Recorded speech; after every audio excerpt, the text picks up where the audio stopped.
बोले श्री शंखेश्वर पार्श्वनाथ भगवान की जय। बोले श्री महावीर स्वामी भगवान की जय। बोले श्री अनंत श्री गौतम स्वामी महाराज की जय। बोले श्री महोपाध्याय श्री विनय विजय जी महाराज की जय। बोले श्री सरस्वती मात की जय।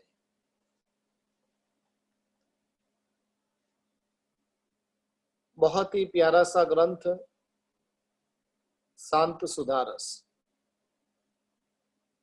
और जिस ग्रंथ के अंदर पूज्यपाद विनय विजय जी महाराजा 12 भावनाओं का स्वरूप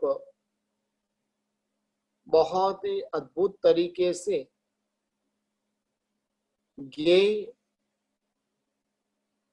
गेयात्मक काव्य और श्लोक के स्वरूप में वो महात्मा अपने बीच में बता रहे हैं। अनेक भावनाएं जो रही हुई है, सबसे पहले अनित्य भावना देखी, उसके बाद में असरण भावना देखी, तीसरे नंबर के अंदर संसार भावना देखी, चौथे नंबर के अंदर हमने एकत्व भावना देखी। आज हम पांचवी भावना जो रही हुई है, अन्यत्व भावना, और उस अन्यत्व भावना की हम बात करने जा रहे हैं। पर प्रविष्टः कुरुते विनाशम लोकोक्तिरेषान मृषेति मन्ये निर्विश्य कर्माणु विरस्य किम किम ज्ञानात्मनो नो समपादि कष्टम। और इस भावना के अंदर पांचवी भावना जो अन्यत्व भावना के शुरुआत में ही महापुरुष बहुत सुंदर बात कहते हैं कि पराई व्यक्ति जब घर में घुसती है तो विनाश को करती है। पराई व्यक्ति जब घर में घुसती है तो वो विनाश करती है। और ये लोकोक्ति जो रही हुई है वो पूरी तरह से गलत नहीं है। जैसे पराई व्यक्ति घर में घुसती है और किस प्रकार से वो विनाश करती है, उसी प्रकार से ज्ञान से समृद्ध और शुद्ध आत्मा में घुस आए कर्मों के जो परमाणु हैं, और वो भी आत्मा के लिए विनाश का कारण बनती है। और इसलिए महोपाध्याय जी महाराजा हमें कह रहे हैं कि हे आत्मन, इसलिए तो पराई पंचायत में उलझकर ममता के अधीन बनकर पीड़ा का शिकार बनता जा रहा है। क्यों तू खेद के पास रहे हुए गुण रत्नों के खजाने की ओर निगाहें नहीं डालता है? इसके बारे में तू क्यों सोचता नहीं है? और इस प्रकार से अन्यत्व भावना के अंदर महोपाध्याय जी महाराजा हमें बता रहे हैं, पर का प्रवेश वो विनाश का कारण बनता है। बहुत ही सुंदर लोकोक्ति के माध्यम से महोपाध्याय जी महाराजा ने हमें ये संदेश दिया है। जैसे अखबारों के अंदर हम अनेकों बार पढ़ते हैं, पति का मित्र सज्जन के रूप में घर में प्रवेश किया, और घर में प्रवेश करने के साथ में मित्र पत्नी के साथ ही उसने दुराचार का सेवन कर लिया। लड़के के मित्र घर में आने जाने लगे और मित्र की बहन को ही फंसाकर उसके साथ में व्यभिचार कर उसे मार दिया। सज्जन के वेश में नौकर ने घर में प्रवेश किया और सेठ और सेठानी के हत्या करके उनकी धन संपत्ति लेकर फरार हो गए। अच्छे दोस्त के रूप में युवक घर में आया, लड़के या लड़की को बुरे व्यसन में फंसाकर उनका जीवन बर्बाद कर दिया। और ऐसी तो अनेक घटनाएं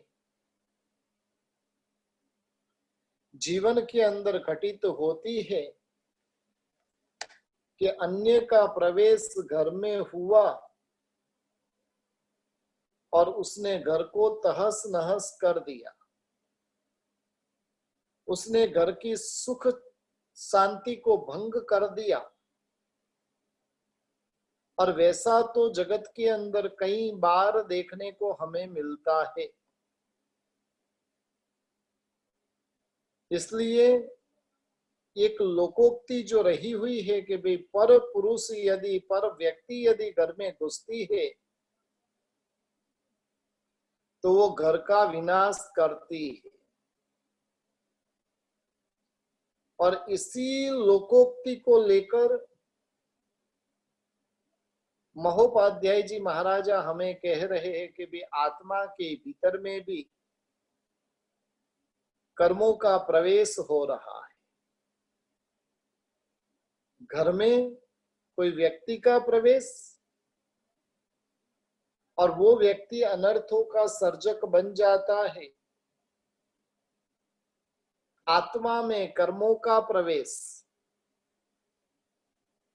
और कर्मों के प्रवेश के माध्यम से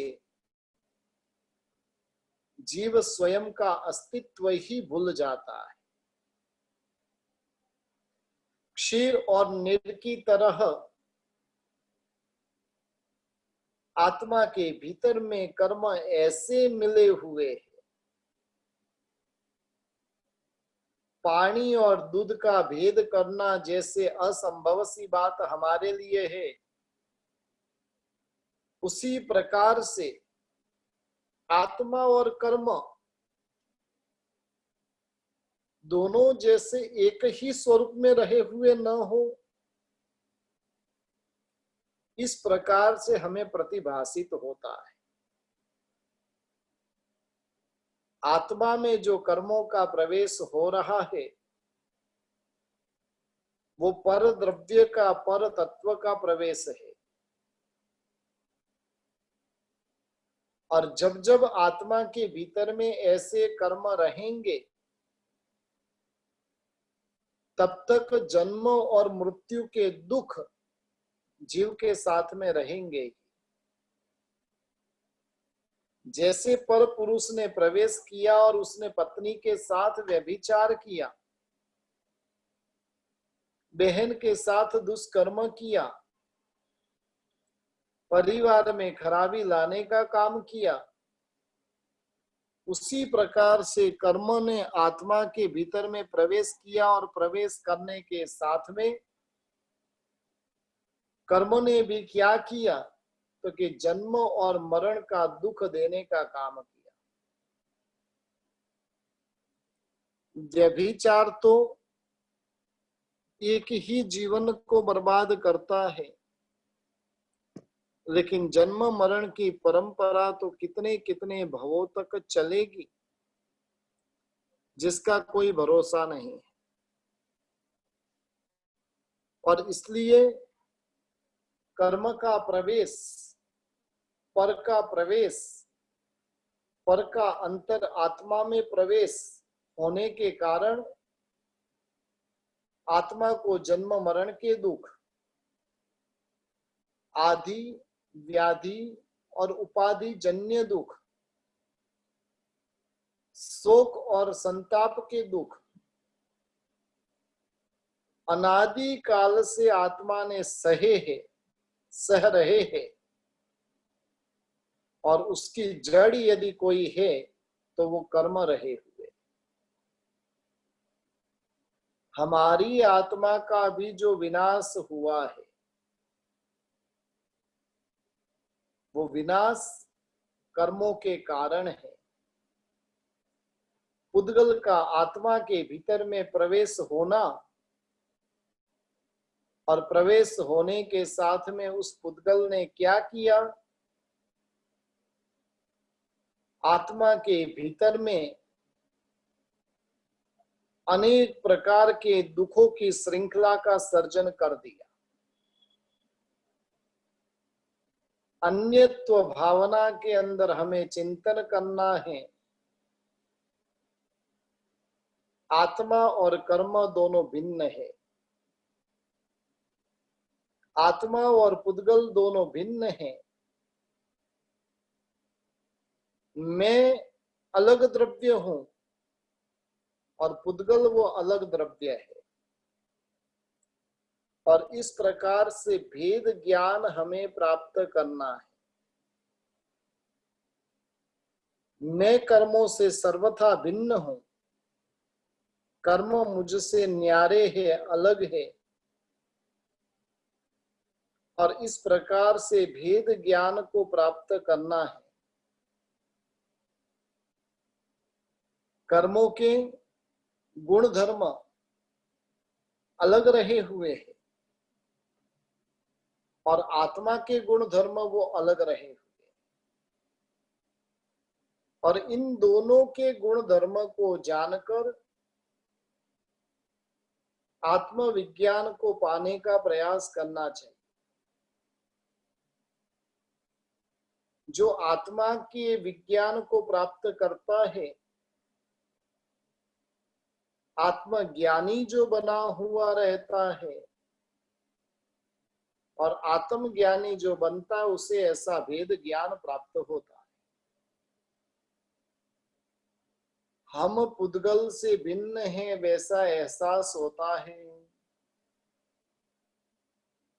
कर्मों से मेरी आत्मा भिन्न होनी चाहिए वैसा लगता है। ये क्यों नहीं लगता है? क्योंकि भीतर में आत्मज्ञान नहीं है और इसलिए ये होता नहीं। जैसे दवाई का विज्ञान हमारे पास में नहीं होता है तो हम क्या करते, डॉक्टर के पास में जाते। उसी प्रकार से आत्मा का विज्ञान यदि हमें पता नहीं रहे तो आत्मज्ञानी ऐसे गुरु भगवंतों के पास में जाना चाहिए। उपनिषद में एक बहुत सुंदर कथा आती है। एक बार 5-7 ऋषि मिलकर तत्व विषयक चर्चा कर रहे थे, और उनमें से एक ऋषि ने कहा कि हम सभी उपदेश देते हैं, आत्मा अमर है, आत्मज्ञान वो श्रेष्ठ है, आत्मा के बिना दुनिया में और कुछ नहीं है। लेकिन हमारे में से किसी को ऐसी इसकी अनुभूति हुई है कि नहीं? एक चीज ध्यान रखिए कि बातें करना वो अलग बात है और अनुभूति करना वो अलग बात है। इसलिए शास्त्रकार भगवंतों ने उपदेश देने का अधिकार मुनि महात्माओं को ही दिया है।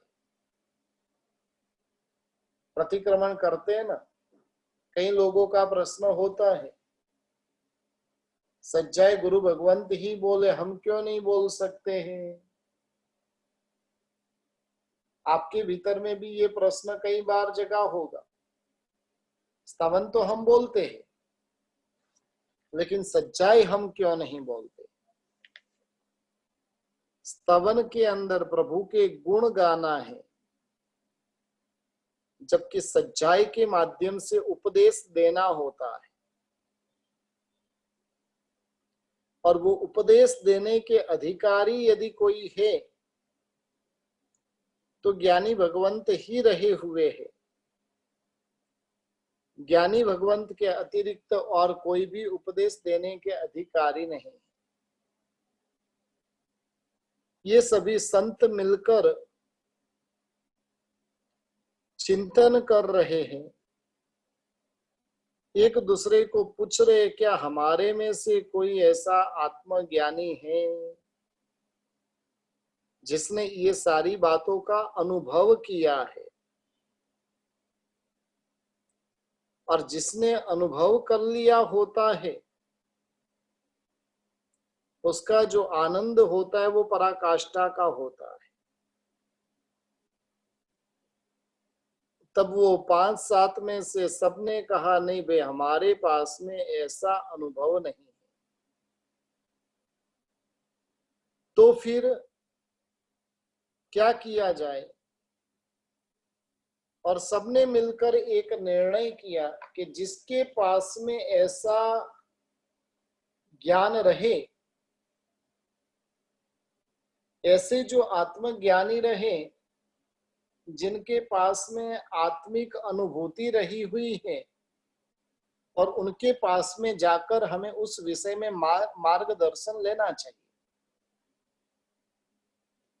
एक चीज ध्यान रखिए कि मार्गदर्शन लेने में हमारा कुछ नहीं जाता है, और मार्गदर्शन लेना चाहिए। वैसा 5-7 संतों ने मिलकर निर्णय लिया। उस समय के अंदर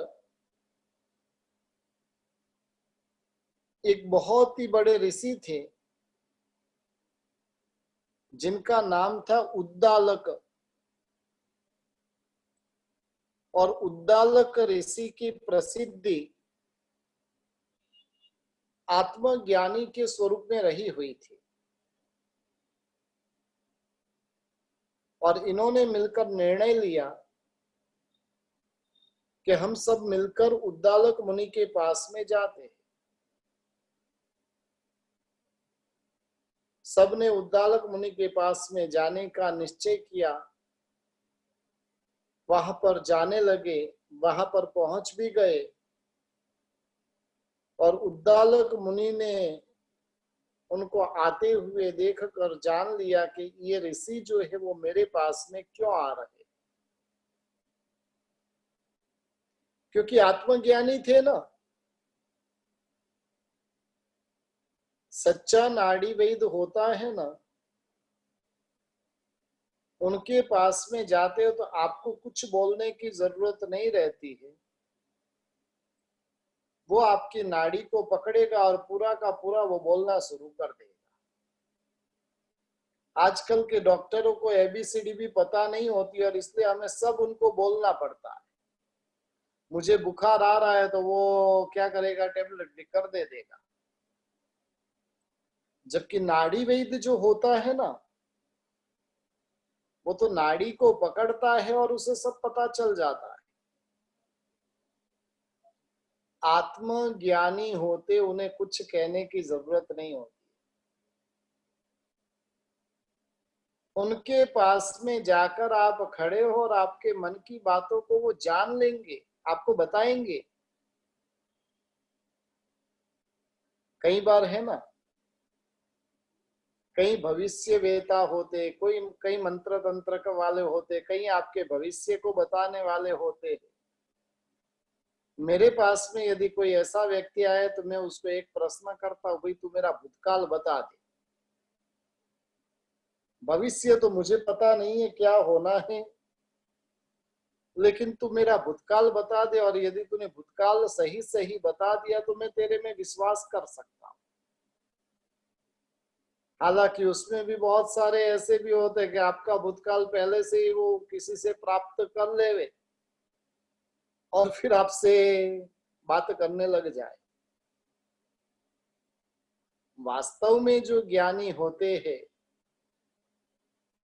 उन्हें कुछ कहने की आवश्यकता नहीं है। वो अपने आप ही आपको सब कुछ कहने लग जाएंगे। अब उद्दालक मुनि के पास में सब पहुंचे। उद्दालक मुनि ने जान लिया कि भाई ये क्यों आए हैं। उनको कहा कि भाई आप सब आत्म विषयक अनुभव की बातें मेरे पास में सीखने के लिए आए हैं, लेकिन वो इतने बड़े संत ने कह दिया कि आप जिस अपेक्षा से मेरे पास में आए हो उस अपेक्षा को मैं संतुष्ट नहीं कर सकता हूं। मेरे भीतर में वैसा आत्मज्ञान रहा हुआ नहीं है जैसा आप समझ कर आए हो। जरूर शास्त्रों के ज्ञान की गहराई आदि मेरे पास में बहुत कुछ रहा हुआ है, लेकिन आत्मा की जो अनुभूति जो है, और वैसी अनुभूति मेरी स्वयं की कुछ नहीं है। मैं आपको आत्मा की अनुभूति करा सके और वैसे व्यक्ति के पास में मैं आपको भेजता हूं कि जो आपकी सारी की सारी जिज्ञासाओं का समाधान कर देंगे।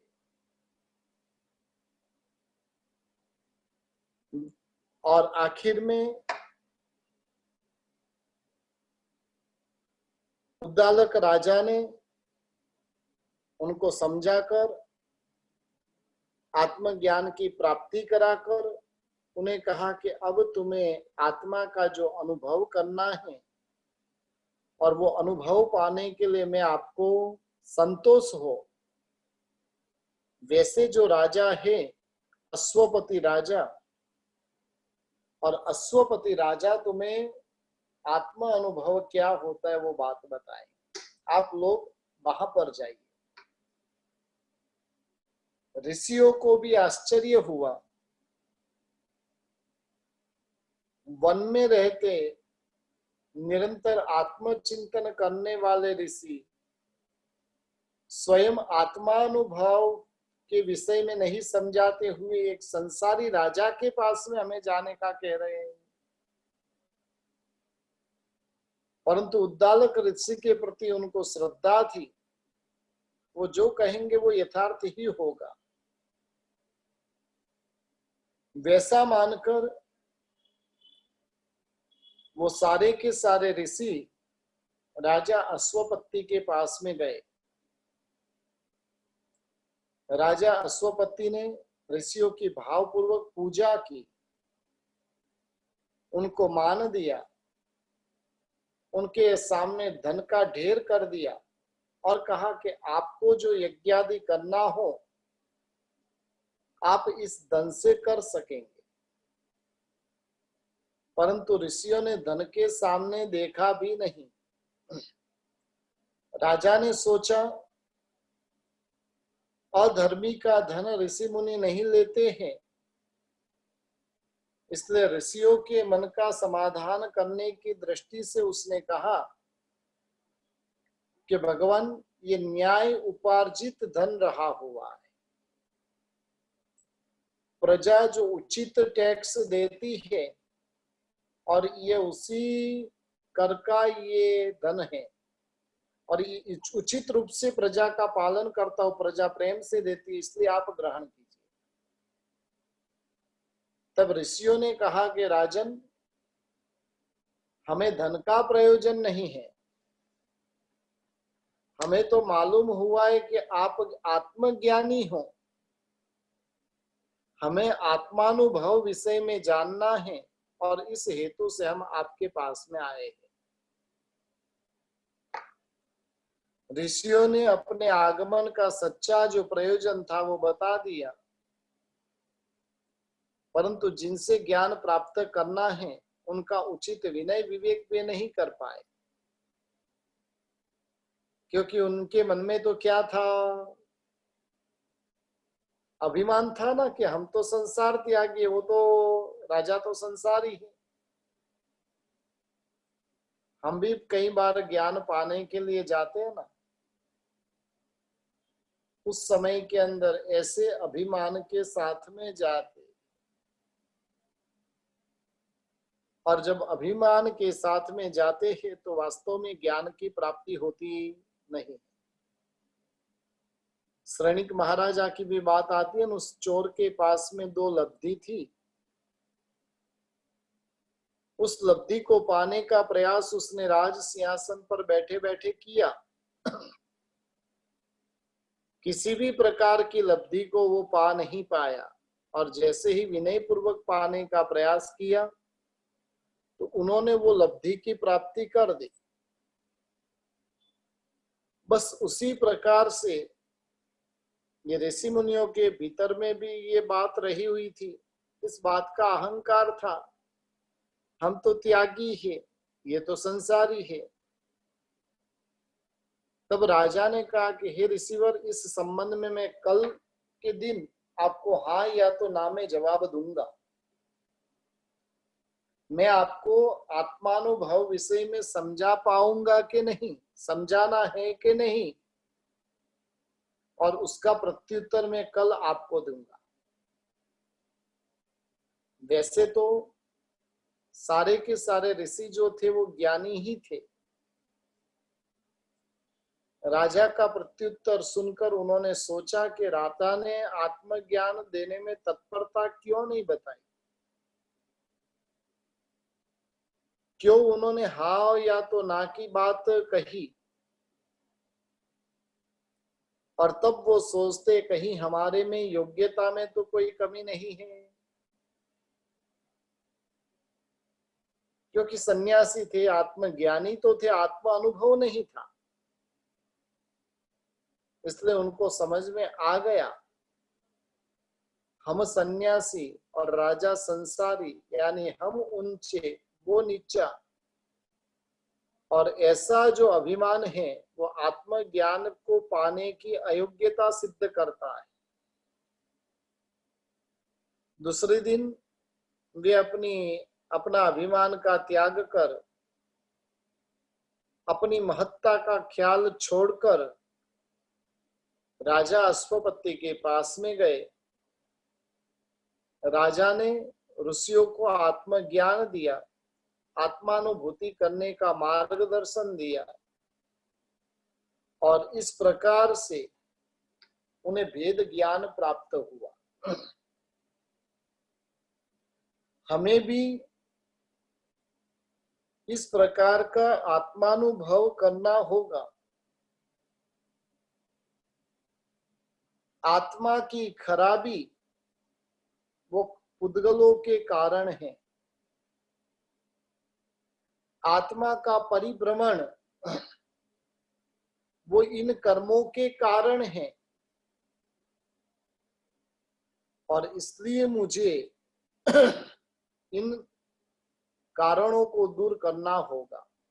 बहुत सुंदर बात विनय विजय जी महाराजा ने कही। पर पुद्गल का आत्मा के भीतर में जब से प्रवेश हुआ है, तब से आत्मा की खराबी करने में उसने कुछ बाकी नहीं रखा है। आत्मा के साथ में पुद्गल का प्रवेश अनादि काल से है, आज का नहीं है। और अनादि काल से जीव का संसार परिभ्रमण है। पुद्गल का राग वो कसाई को प्रकट करवाता है, कैसे कैसे देखे विनाश को वो करवाता है। पुद्गल के प्रति का जब राग भीतर में पड़ा होगा, और तब वो राग क्या करेगा, पुद्गल के प्रति का जो राग है वो कसाई का कारण बनेगा। जब जब जीव राग करता है, तब तक वो कसाई भाव में गए बिना रहता नहीं। दूसरे नंबर के अंदर पुद्गल का राग जो है, पुद्गल का जो संग है, उसे कामी विकारी बना देगा। पुद्गल के आकर्षण ने, पुद्गल के संग ने जीव को अनंत भवों के अंदर विकारी बनाने का काम किया है। और वो विकार भाव प्रकट करा करा कर उसे दुर्गति में भेजती रही। कभी पुरुष वेद का उदय, कभी स्त्री वेद का उदय, कभी नपुंसक वेद का उदय। और ऐसे वेदों के उदय के कारण उसे विकारी बनाने का काम इन्हीं पुद्गलों ने किया है। जैसे घर के अंदर कोई पर पुरुष प्रवेश करता है और घर को किस प्रकार से नुकसान पहुंचा सकता है जिसकी हम कल्पना नहीं कर सकते हैं, उसी प्रकार से आत्मा रूपी घर के अंदर कर्मों ने जो प्रवेश किया है, पुद्गलों ने जो प्रवेश किया है, और उन पुद्गलों के माध्यम से आत्मा की कैसी कैसी दुर्दशा इन पुद्गलों ने की है जिसकी हम कल्पना नहीं कर सकते। लेकिन वो सारी की सारी दुर्दशाओं का वर्णन महापुरुष अपने बीच में कर रहे हैं और बताते हुए बता रहे हैं कि पुद्गल संग से जीव कामी बनता है, विकारी बनता है। पुद्गल प्रेम के कारण ही जन्म, जरा और मृत्यु की चैनल चलती है। जन्म, जरा और मरण के कारणभूत यदि कोई है तो पुद्गल है। विषयों में, विकारों में आसक्त व्यक्ति कर्मों का बंधन करता है और कर्म का बंधन होने के कारण वो जन्म, जरा और मरण अवस्था को प्राप्त करता रहता है। इस संसार में परिभ्रमण करते हुए जीव ने अनंती बार जन्म, अनंती बार मरण, अनंती बार वृद्ध अवस्था की प्राप्ति की। निगोद के एक आंख के पलकारे में 17.5 भव हो जाते।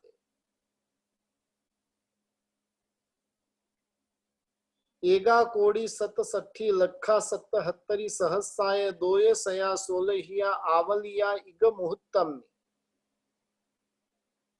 एक मोहरत के अंदर 1,67,77,216 भव एक मोहरत में निगोद के जीव कर लेते। अब सोचिए कितनी भयंकर जन्म मरण की, जीव ने कितने कितने जन्म मरण किए और उन जिन जन्म मरण की जड़ के स्वरूप में यदि कोई है तो ये पुद्गल रहे हुए। पुद्गलों का राग जीव को कर्म बंधन करवाता है।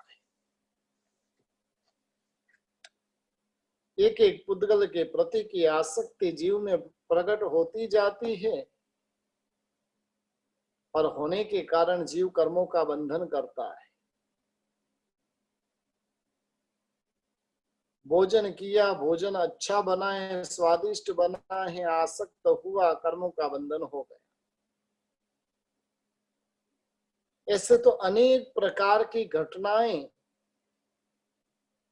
और उन घटनाओं के अंदर जीव निरंतर कर्मों का बंधन करता ही रहता है, करता ही रहता है।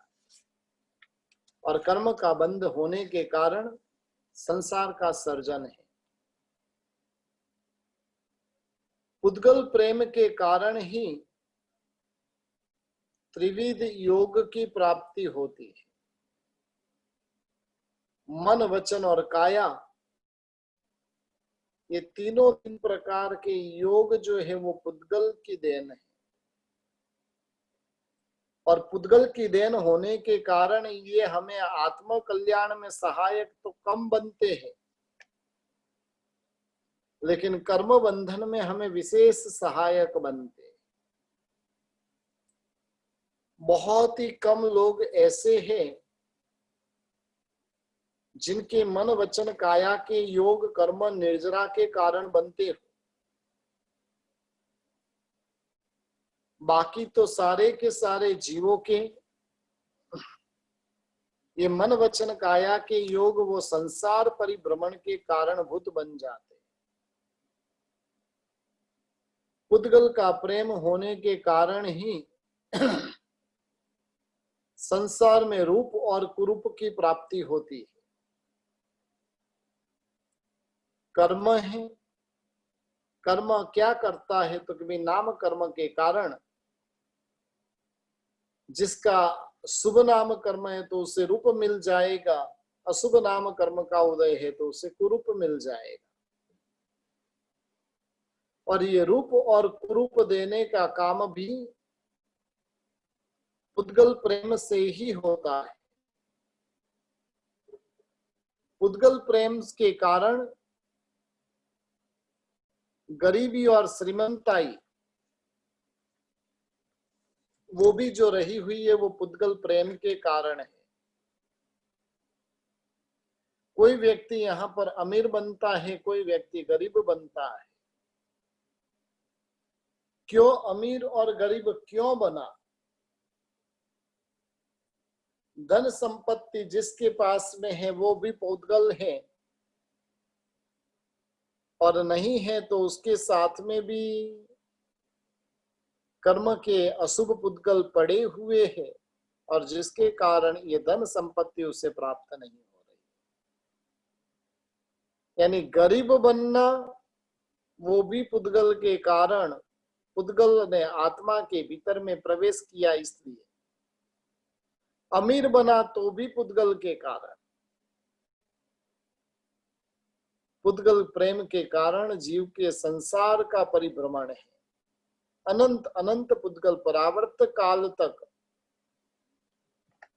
जीव संसार में भटका है, भटक रहा है, और यदि आत्म कल्याण की राह उसने प्राप्त नहीं की तो भटकता रहेगा।